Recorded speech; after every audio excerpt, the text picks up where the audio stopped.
शेतातील विद्युत मोटर तार चोरणारे 6.25 लाखांचा मुद्देमाल जप्त। स्थानिक गुन्हे शाखेची कारवाई। शेतातून पाणी खेचणाऱ्या मोटारी विजेचे तार लंपास करणाऱ्या आरोपींना स्थानिक गुन्हे शाखेच्या पथकाने ताब्यात घेतले। संबंधितांजवळून 6.25 लाख रुपयांचा मुद्देमाल जप्त करण्यात आला। चौकशीत 3 गुन्ह्यांची उकल झाली आहे। वसंतराव नाईक मराठवाडा कृषी विद्यापीठातील विद्युत खांबावरील 7 क्विंटल ॲल्युमिनियम तार चोरणाऱ्या चोरट्यांना गुन्हे शाखेने पकडलेले आहे। या प्रकरणामध्ये नवा मोंढा पोलिसात गुन्हा नोंद होता। गोपनीय माहितीच्या आधारे प्रद्युम्न उर्फ हरभजन सिंग पूनम सिंग टाक याने त्यांच्या इतर 3 साथीदारांसोबत मिळून चोरी केल्याची कबुली केली आहे। या प्रकरणामध्ये पाथरी शिवारातून एका खोलीमधून पाण्याची मोटर इतर साहित्य चोरीला गेल्याची घटना देखील उघडकीस आली।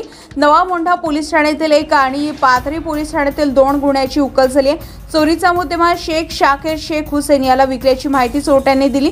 सदरची कारवाई पोलीस निरीक्षक विवेकानंद पाटील, सहाय्यक पोलीस निरीक्षक राजू मुत्तेपोड, पोलीस अंमलदार मधुकर चट्टे, सुग्रीव केंद्रे, निलेश भुजबळ, लक्ष्मण कांगळे, सूर्यकांत फड, रणजित आगळे, केशव लटपटे, परसराम गायकवाड, उत्तम हणवते, गणेश कोटकर यांच्या पथकाने केली।